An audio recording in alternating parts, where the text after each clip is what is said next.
Central banks don't panic publicly. They reposition quietly, and that's exactly what's happening. Something just dropped this week that the financial media buried. And I mean buried. You didn't see it on CNBC. You didn't see it trending on X. You didn't see a single mainstream outlet lead with this story. Because this story doesn't just make the United States look bad, it makes the entire Western financial system look like it's rotting from the inside out. And when you understand what this report actually says, you'll understand exactly why gold spiked to $5,589 last month, why silver hit 121, why both crashed in the worst single day in financial history, and why the next leg up could be even bigger. But here's what's really going to shock you. By the end of this video, I'm going to show you a number, one number that proves the people running the financial system know this is happening. They know the system is cracking. And instead of fixing it, they're quietly doing the exact same thing I'm about to tell you to do. Stay with me. Let me show you the numbers. First, then I'll show you what they mean for your money. On February 10th, Transparency International, the world's leading anti-corruption watchdog, released their annual Corruption Perceptions Index. They've been doing this for 31 years. They score every country on Earth from 0 to 100. 0 means completely corrupt. 100 means totally clean. And this year, the United States scored a 64. 64 out of 100. That's the lowest score America has ever received since this index began, down from 75 just 10 years ago, 11 points gone in a single decade. And just to put that in perspective for you, the United States of America, the country that lectures the entire world about democracy, rule of law, and free markets, is now tied with the Bahamas, ranked below Uruguay, below Barbados, below Lithuania. America hasn't cracked the top 20 since 2017. Now it's falling faster than at any point in its history. But it gets worse, much worse. Welcome to the hidden economy. If you're new here, hit that subscribe button, drop a like on this video. It takes 1 second, it's free, and it genuinely helps this channel reach more people with information that the mainstream won't cover. So please do it. Thank you. Now let's get into it. Before I connect this to gold and silver, I need you to understand how we got here. Because this isn't just a number on a chart. This number represents a fundamental shift in how the world views American institutions. And that shift has consequences for every single asset you own. Here's what drove this decline. In February 2025, the Trump administration did something that had never been done before in the history of the United States. They paused enforcement of the Foreign Corrupt Practices Act, the FCPA. For people who don't know what that is, the FCPA is the single most powerful anti-bribery law in the world, passed in 1977. It's the law that says if you're an American company doing business overseas, you cannot bribe foreign officials. Period. The Department of Justice has collected over $31 billion in penalties under this law over the past 48 years. It's the reason American companies, at least on paper, operated with higher ethical standards than their competitors, and in February 2025, with the stroke of a pen, enforcement was paused. 180 days, no new investigations, no new prosecutions. Cases that were about to go to trial were withdrawn. The DOJ's entire FCPA unit was redirected to focus on drug cartels instead of corporate corruption. The Attorney General's memo literally redirected the team that was supposed to be fighting bribery and told them to go chase narcos instead. The people investigating Goldman Sachs, JP Morgan, and multinational corporations for paying bribes to foreign governments were pulled off their cases and pointed at something completely different. The key message to every corporation on earth was clear. The cup just left the building. Do what you want. And the world noticed. Britain noticed. Within weeks of the U.S. pause, the UK's Serious Fraud Office announced they would investigate American bribery cases that the U.S. was no longer pursuing. France, Switzerland, and the UK formed an international anti-corruption prosecutorial task force. Think about what that means. America's closest allies created a coalition to do the job that America just stopped doing. That's not normal. That's a seismic shift in global financial governance. And it tells you everything about how the rest of the world views American institutional credibility right now. In June 2025, new guidelines were issued. They technically lifted the pause, but the new rules narrowed enforcement dramatically. The focus shifted to cases involving drug cartels and threats to national security. Regular corporate bribery, not a priority anymore. Total. FCPA enforcement actions in 2025 dropped to just 7. In the previous year, there were 26. The SEC, which also enforces the FCPA, brought 0 enforcement actions. Not 1, 0. For context, The FCPA has generated over $31 billion in penalties since it was enacted. In 2024 alone, there were over 30 companies under investigation, and then in 2025, essentially nothing. Think about that. The country that built its entire financial reputation on transparency, rule of law, and accountability just told the world that enforcing anti-corruption laws is not a priority, and then Transparency International scored them a 64. But here's the part that should really concern you. This isn't just about America. The UK scored 70, France 66, Canada 75, Germany, Sweden, New Zealand all falling. 6 major Western nations hit record lows in the same year. This isn't a US problem. This is a global collapse in governance. The global average dropped to 42, lowest in over a decade. 2/3 of all countries score below 50. Only 5 countries on the entire planet still score above 80, down from 12 just 10 years ago. The system that the global financial order was built on, the idea that Western democracies are clean and trustworthy, that idea is dying in the data, and people know it. In 2025, anti-corruption protests erupted worldwide. In Nepal, protesters brought down the government. In Madagascar, same thing. In Indonesia, a dozen people died in the streets. In the Philippines, public funds were stolen through a fake flood relief project. When people lose faith in the system, they do 2 things. They protest and they buy hard assets. The entire structure of global governance is deteriorating simultaneously across every continent, and it's accelerating. Now, you might be watching this and thinking, okay, corruption is bad, but what does this have to do with gold and silver? Why is this on a precious metals channel? Because this data explains something that nobody in the financial media can explain. Why gold exploded to $5,500 last month, why it crashed 16% in a single day, the worst drop in financial history, why it's already climbing back above 5,000. And what I'm about to show you is going to change how you think about every dollar in your bank account. Gold hit an all-time high of 5,589. On January 28th, silver hit 121. Then on January 30th, the worst single-day crash in financial history. Gold dropped 16%, silver dropped 37%. Trump nominated Kevin Warsh as the next Fed chair. Speculation unraveled and billions in value evaporated in hours. But here's what matters. Gold didn't go back to 4,000. It didn't go back to 3,000. It stabilized above 5,000. As of this week, it's trading around $5,042, still up over $2,000 from 1 year ago. Still up over 74% in 12 months. Gold set 53 new all-time highs in 2025 alone. 1 new record every 5 trading days. The crash wasn't the story. The recovery was because the structural forces pushing gold higher didn't change. The corruption data I just showed you proves exactly why. Central banks aren't buying gold because they think it's shiny. They're buying because they're watching the same data I just showed you. Institutional trust is collapsing. And when trust collapses, capital moves to the one asset that doesn't depend on any government's promise, gold. Let me show you the central bank data because it's staggering. In 2025, total gold demand exceeded 5,000 tons for the first time in history. The record was broken and the value of that demand hit $555 billion, up 45% from the year before. Let that number sink in. Over $500 billion of gold demand in a single year. That's not a niche market, that's a global movement. Central banks alone have been buying over 1,000 tons per year since 2022.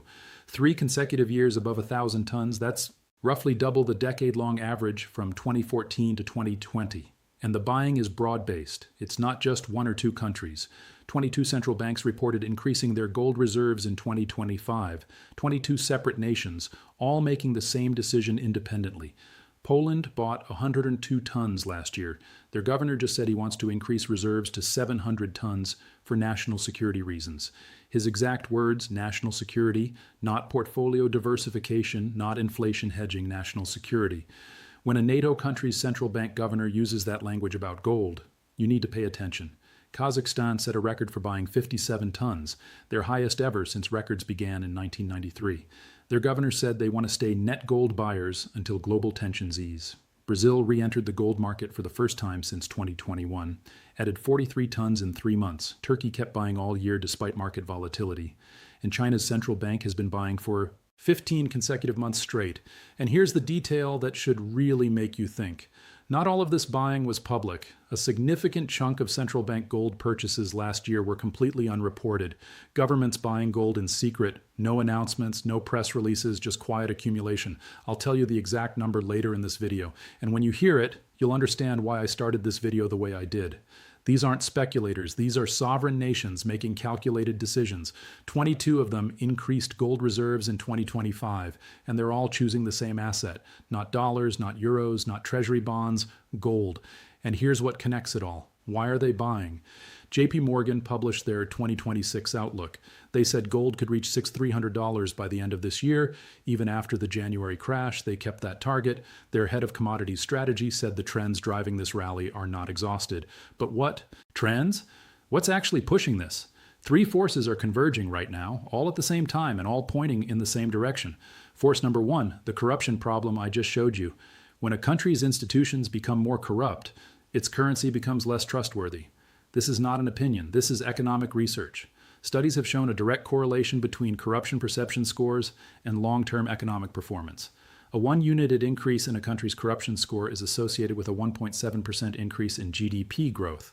When corruption rises, growth falls. When growth falls, currencies weaken. When currencies weaken, gold rises. It's a chain reaction that starts with institutional decay and ends with a revaluation of hard assets.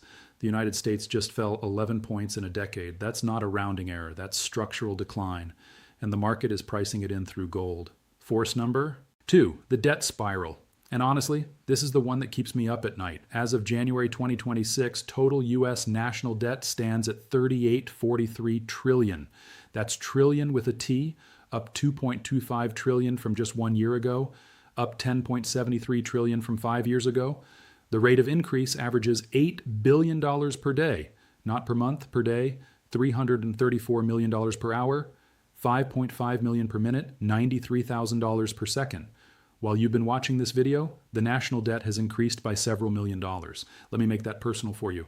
Total gross national debt amounts to $112,960 per person.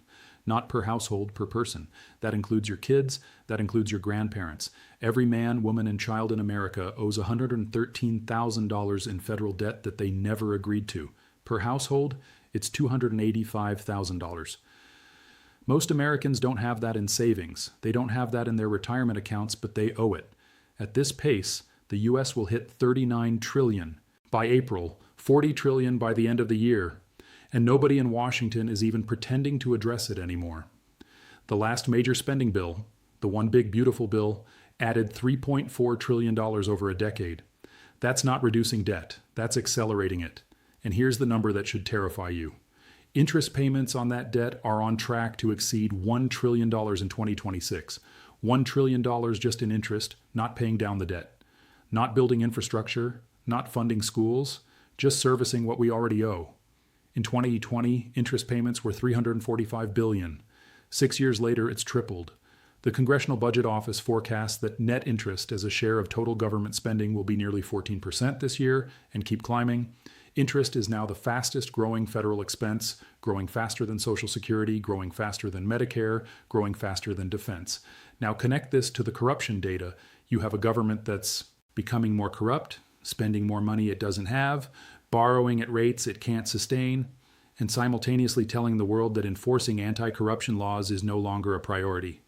If you were a foreign central bank holding trillions of dollars in U.S. Treasury bonds, what would you do? You'd buy gold, which is exactly what they're doing.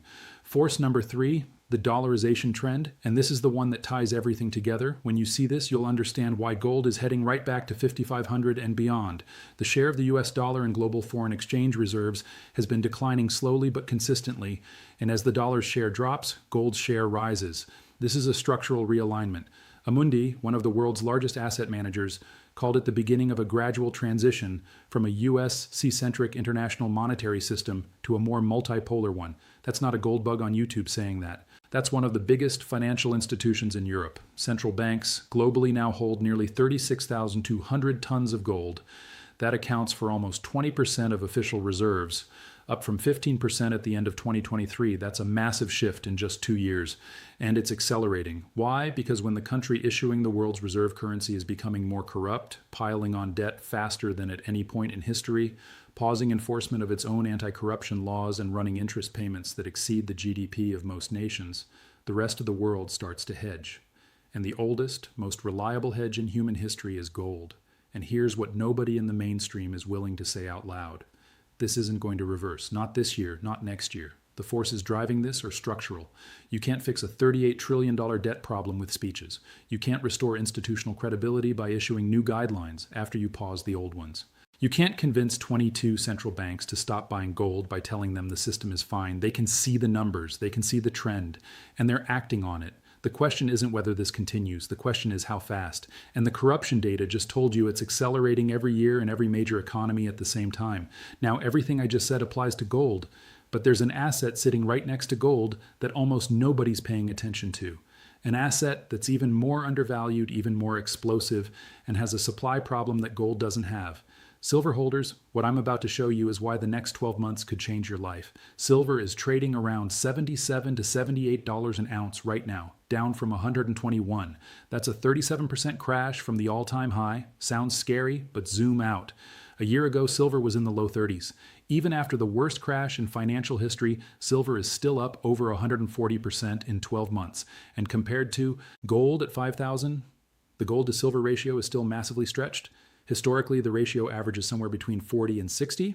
Right now it's closer to 65. That means silver is undervalued relative to gold, even at current prices. And the pullback from 121 to 77, that's not the end, that's the discount before the next leg up.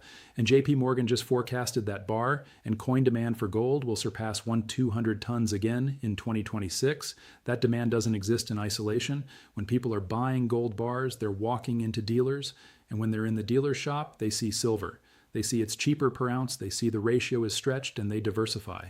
Gold demand pulls silver demand with it. It always has. Every major gold bull market has been followed by an even more explosive silver move every single time. But here's what most people miss about silver. Silver isn't just a monetary metal like gold. Silver is an industrial metal. It's in solar panels, it's in EVs, it's in semiconductors, it's in military applications, it's in medical equipment, it's in 5G infrastructure, it's in water purification. Global demand for silver is outpacing supply. We've been in a structural supply deficit for years. And that deficit is widening, not narrowing. And here's the corruption connection that nobody's talking about. When institutional trust collapses, two things happen simultaneously. First, investment demand for precious metal surges because people want real assets outside the system. Second, industrial demand doesn't slow down because the world still needs solar panels, still needs electronics, still needs the physical metal regardless of what's happening politically.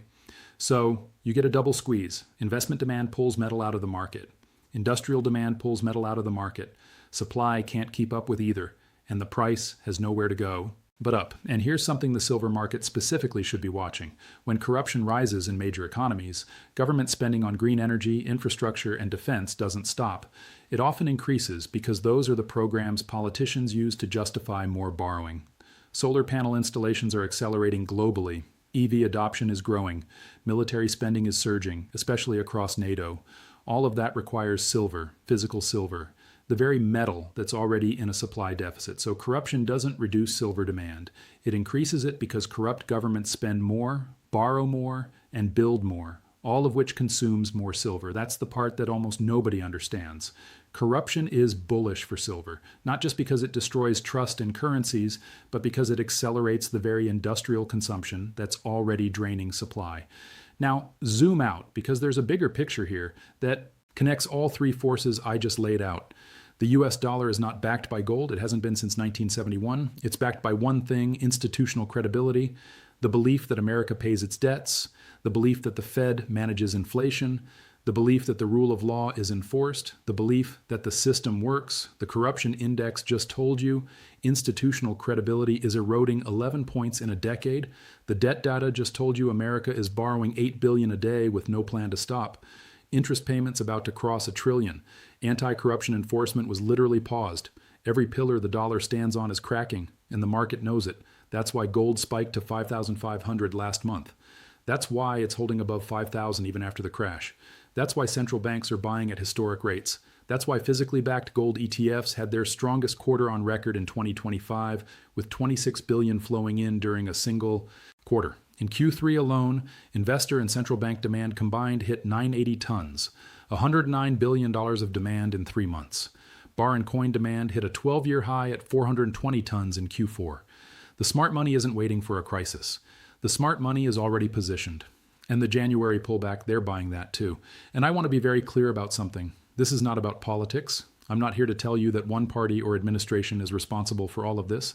The corruption decline started in 2015. That's almost a decade of bipartisan decay. Both parties have overseen rising debt. Both parties have failed to address structural corruption. Both parties have allowed institutional trust to erode. This is a systemic problem, not a partisan one, and systemic problems require systemic hedges. Gold and silver are systemic hedges. Now here's the data point that ties this all together. Transparency International's CEO was quoted saying that the situation in the United States is very concerning and that the downward trend may continue. May continue. That means the 64 score might not be the bottom. It could get worse.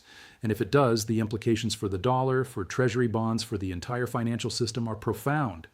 Think about what a score of 60 means, or 55. At 55, the United States would be in the same category as countries that most Americans would consider developing economies. The kind of countries where you'd think twice before investing, where currency risk is a real factor, where capital flight is normal. We're not there yet, but the trend is moving in that direction at a pace that should alarm everyone. And history shows that once institutional decay begins, it accelerates because corruption breeds more corruption. When enforcement weakens, bad actors get bolder. When bad actors get bolder, honest participants leave.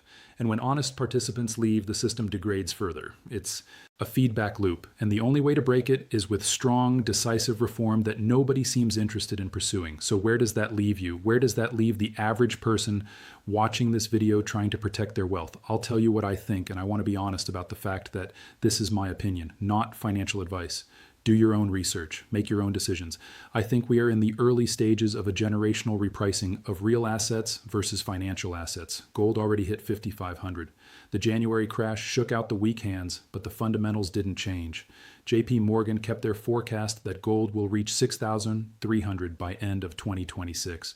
Even after the crash, Goldman Sachs raised their December 2026 target to 5,400, and none of them are factoring in the corruption data because most financial models don't account for institutional decay. When they start, the targets go higher. And think about who's on the other side of this trade. Who's selling gold right now? Who's looking at the corruption data, the debt data, the central bank buying data and thinking, yeah, I should sell my gold and buy more treasury bonds? Nobody's serious. The sellers are paper traders taking profit. The buyers are nations building reserves. That imbalance doesn't correct. It widens. Silver at 77 is still cheap relative to what's coming. It already proved it can break 121 Rs, the all-time high. And it did that before most retail investors even understood why. When gold ran from 300 to 900 in the 2000s, silver went from $4 to nearly 50. That's a 12x move. Gold has already gone from 2,000 to 5,500, a 2.75x move. Silver has gone from 22 to 121, a 5.5x, but right now it's sitting at 77, 37% below its high. If gold goes to 6,000, 7,000 or higher, and the gold-silver ratio compresses to its historical mean, silver at 150, 200, even 300 is not fantasy. It's math. And right now, you're getting it at a massive discount from its all-time high, and the corruption data tells you that the macro environment driving this repricing is not going away anytime soon. It's getting worse every year across every major democracy simultaneously. One last point, and I think this is the most important thing I'll say in this entire video. Gold and silver have survived every corrupt government in human history, every empire that debased its currency, every system that broke its promises to its citizens. Roman denarii were debased until they were worthless. The Weimar mark was printed into oblivion. The Zimbabwe dollar, the Argentine peso, the Venezuelan bolivar, every single one of those currencies died, and gold was there before them, during them, and after them. The corruption index is telling you that the United States and the broader Western world are moving in a direction that has historically ended very badly for paper currencies. Not tomorrow, not next month, but the trend is clear, and it's accelerating. Gold at 5,500 was the market starting to price this end. The crash to 5,000 was the shakeout. Central banks buying 1,000 tons a year is the world hedging against it. And silver, 37% below its all-time high, still running a supply deficit, still essential to the technologies that will define the next century, is the single best asymmetric bet in the precious metal space right now. This corruption report isn't just a data point, it's a signal. The same way inflation data is a signal, the same way debt data is a signal, the same way central bank buying data is a signal. They're all pointing in the same direction. Institutional trust is declining. Hard assets are rising, and the people paying attention are positioning accordingly. Now remember what I said at the beginning of this video? I said I'd show you one number that proves the people running the system know it's breaking. Here it is. 57%, that's the percentage of central bank gold buying last year that was unreported. More than half of all official gold purchases were made in secret. These are the people who run the global financial system, the people who set interest rates, the people who print the money, and more than half of their gold buying they didn't want you to know about. They're not telling you to buy gold. They're not putting it on the news. They're just quietly doing it themselves. That's the number, 57%. And that tells you everything you need to know about where this is heading. That's my take. That's what I see when I look at these numbers. Drop a comment and tell me, do you think the corruption decline is priced into gold already, or is this just the beginning? I'll pin the best responses, and if you found value in this video, share it with one person who holds gold or silver. Most people have no idea this corruption report even exists. Help me change that. Send them this video, post it in your group chat, clip it, and share it. The more people who understand what's happening, the better prepared they'll be. If you're not subscribed yet, now is the time. I'm covering the stories that no one else on YouTube is connecting. The Bloomberg memo, the Russia deal, the China crackdown, and now the corruption data. Every day I'm breaking down what's really happening in the gold and silver market with data, with sources, and with analysis that you won't find anywhere else. Hit subscribe, turn on notifications. I'll see you in the next one. This is the hidden economy. Stay sharp, stay stacking. Central banks don't panic publicly. They reposition quietly, and that's exactly what's happening.